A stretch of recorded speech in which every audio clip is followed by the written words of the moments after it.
In the serene coastal landscape of Maine, where the sound of crashing waves has long harmonized with the pulse of daily life, a silent intruder has begun to pile up on the shores and under the surface of the ocean, affecting not only the pristine beauty of Maine's shores, but also leaving a permanent mark on its inhabitants and environment.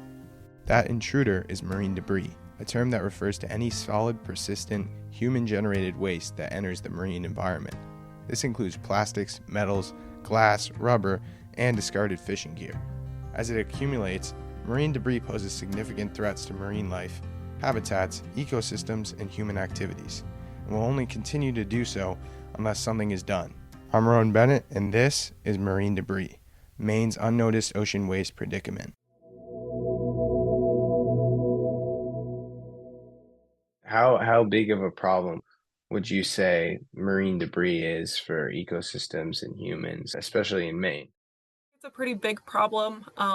Marine debris is something that is a very global issue. We're all connected by the one global ocean.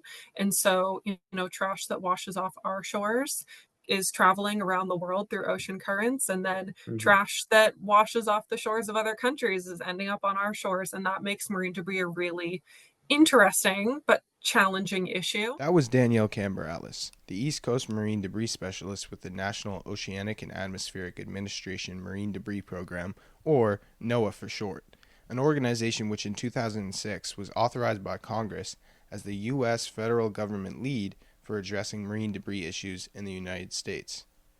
NOAA seeks to research the impacts of marine debris on the environment, reduce debris occurrence, and create educational campaigns to inform the public on the detriments of marine debris on a national, regional, and local level. There's also, the factor of the added complexity that comes with there being lots of different types of marine debris, Hmm. from Yeah. microplastics at the smallest, the commercial debris like wrappers and things that we use in Mhm. the everyday, and then up to things like vessels that wash ashore are considered marine debris, and fishing gear that has become dislodged from where it was originally set is considered marine debris. And all of those marine debris types require very different problem solving methods and different solutions. Different communities require different solutions. And so it's a very nuanced problem.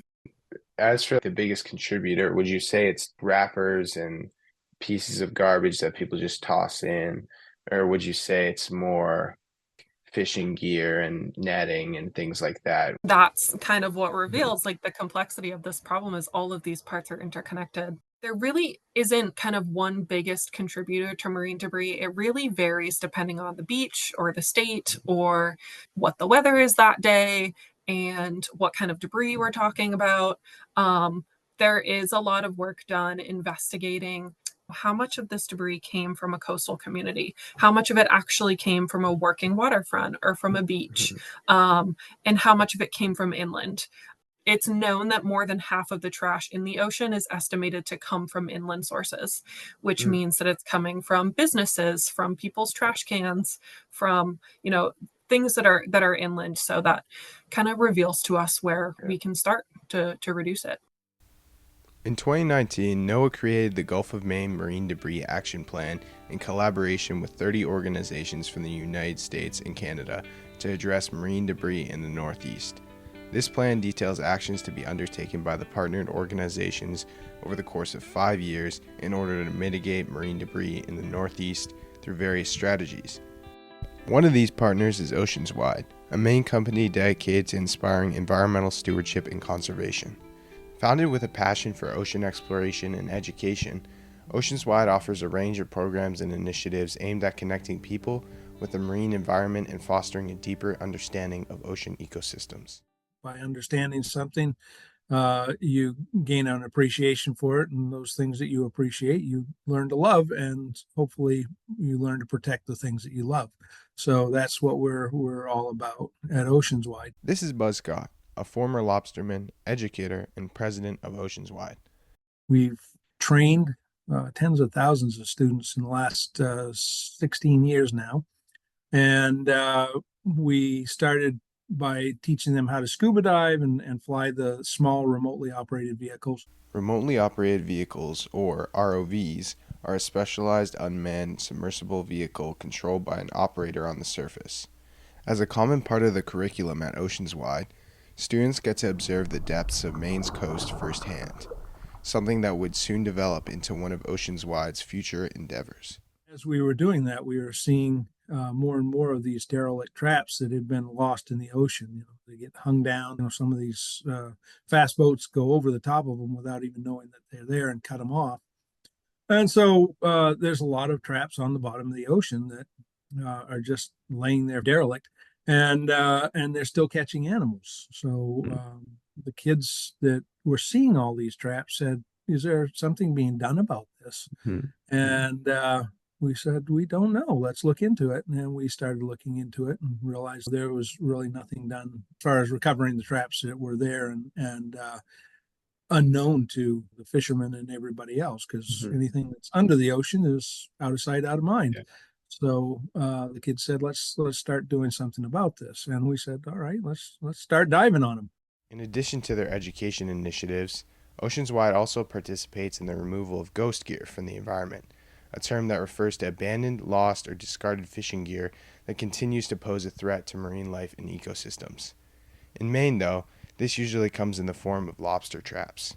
Other forms of ghost gear, like fishing nets and fishing lines, also pose significant threats to marine life, having the potential to injure, suffocate, and even kill organisms entangled in them. Unfortunately, because of Maine's strong fishing and lobstering economy, ghost gear is extremely prevalent in the Gulf of Maine. To date, Oceanswide has removed over 11,000 traps from the Gulf of Maine, but according to Buzz, this number is only the tip of the iceberg.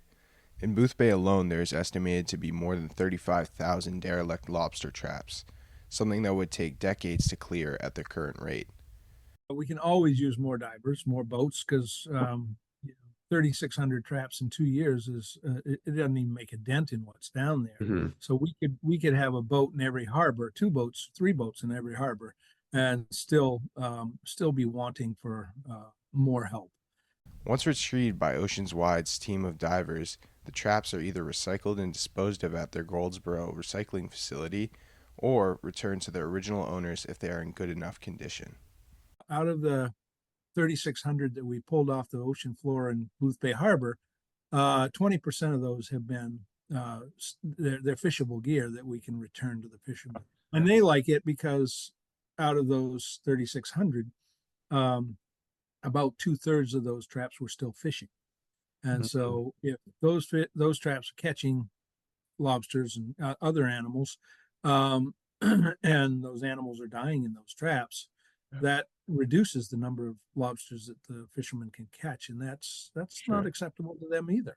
The plastic coated wire traps, if you get 10 to 15 million of those sitting on the bottom of the ocean, that's a lot of plastic. That's a lot of pollution in the water. It's a lot of that's doing damage to our ecosystem, and none of us want that. Ghost gear poses a significant threat to marine life. But there's another, smaller, yet equally concerning form of marine debris that demands attention: microplastics.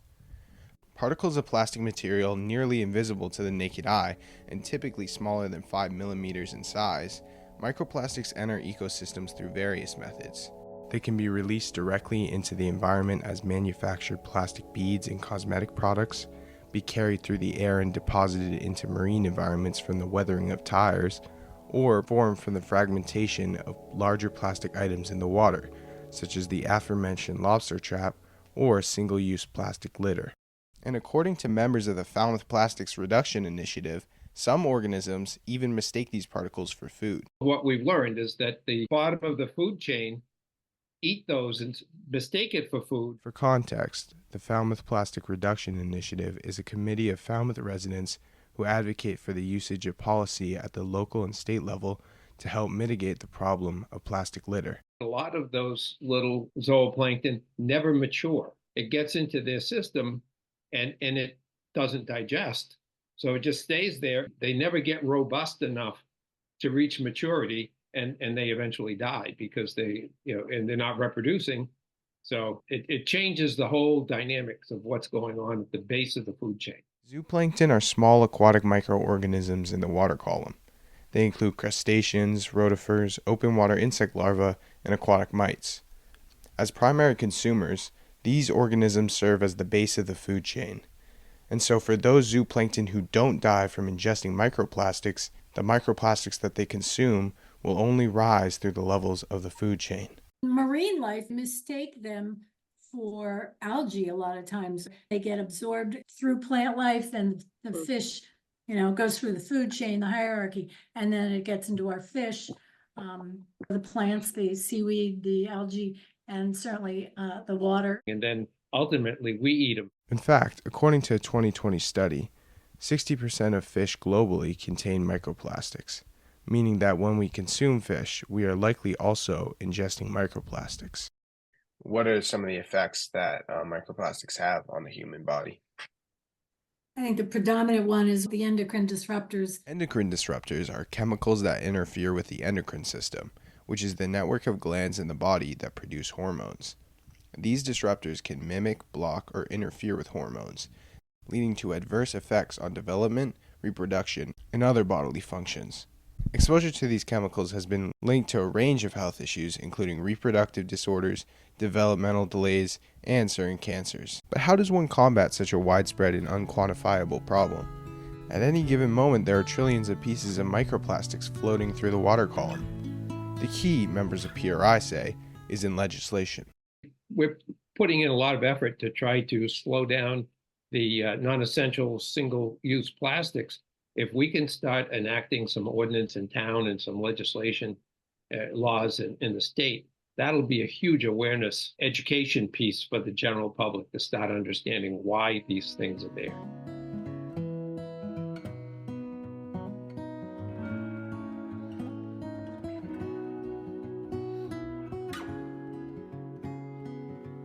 A lot of people don't know what happens with their waste, especially waste like net and rope. Caitlin Townsend is a representative for Net Your Problem, a company that specializes in the recycling of fishing gear that has been retired from usage.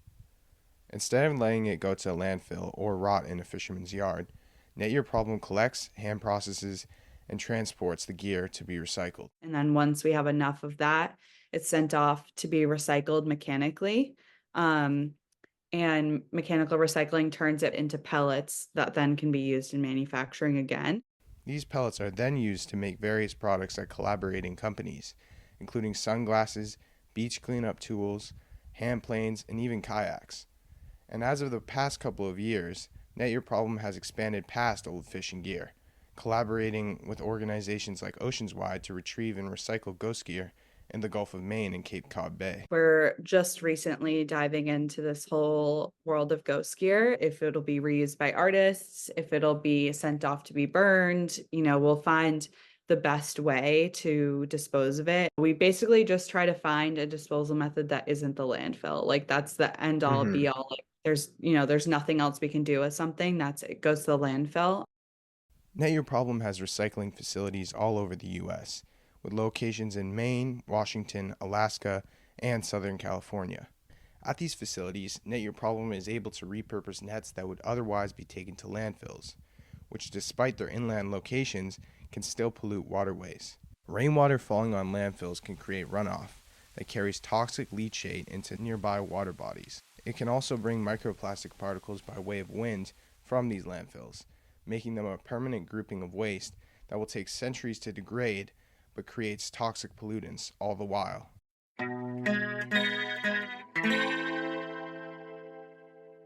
Is there anything that you think people should be more aware of?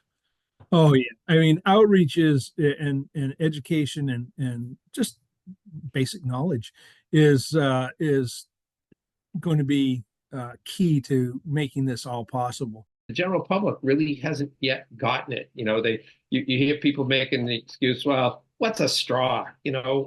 But there's a billion straws every year that go out there, and there's a billion plastic bags. Cleaning up what you see is really just important. That's, I feel like, what the average person can do. Marine debris represents a multifaceted challenge with far-reaching implications for our oceans, ecosystems, and communities. Thankfully, many organizations and groups like those interviewed in this podcast are fighting the problem. But it is critical that we raise awareness of this problem, foster sustainable practices, and advocate for stronger regulations that can drive meaningful change and protect our marine environments.